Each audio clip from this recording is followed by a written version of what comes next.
bourgeois parlant de Jésus-Christ. Sa morale a du bon. Il est mort à 30 ans. Il changeait en vin l'eau. Ça s'est dit dans son temps. Il était de Judée. Il avait 12 apôtres. Jean Grossier, Jean d'Orient. Jaloux les uns des autres. Il leur lavait les pieds. C'est curieux. Et puis, la Samaritaine. Et puis le diable. Et puis, l'histoire de l'aveugle et du paralytique. J'en doute. Il n'aimait pas les gens tenant boutique. A-t-il vraiment tiré Lazare du tombeau?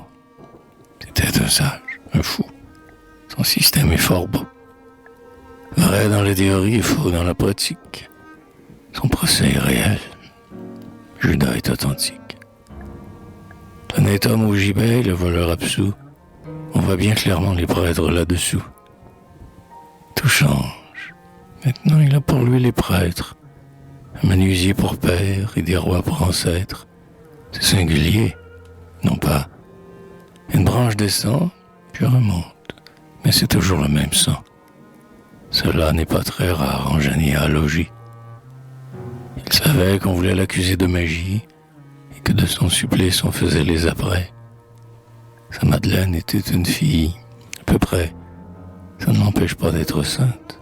Au contraire. Était-il Dieu? Non. Oui, peut-être. On n'y croit guère. Tout ce qu'on dit de lui prouve un homme très doux. Il était beau, fort beau, l'air juif, pâle, un peu roux. Le certain, c'est qu'il a fait du bien sur la terre. Un grand bien. Il était bon, fraternel, austère. Il a montré que tout, excepté l'âme, est vain. Sans doute il n'est pas Dieu, mais certes il est divin. Et puis l'homme nous vaut meilleur que l'homme antique. Quel malheur qu'il se soit mêlé de politique.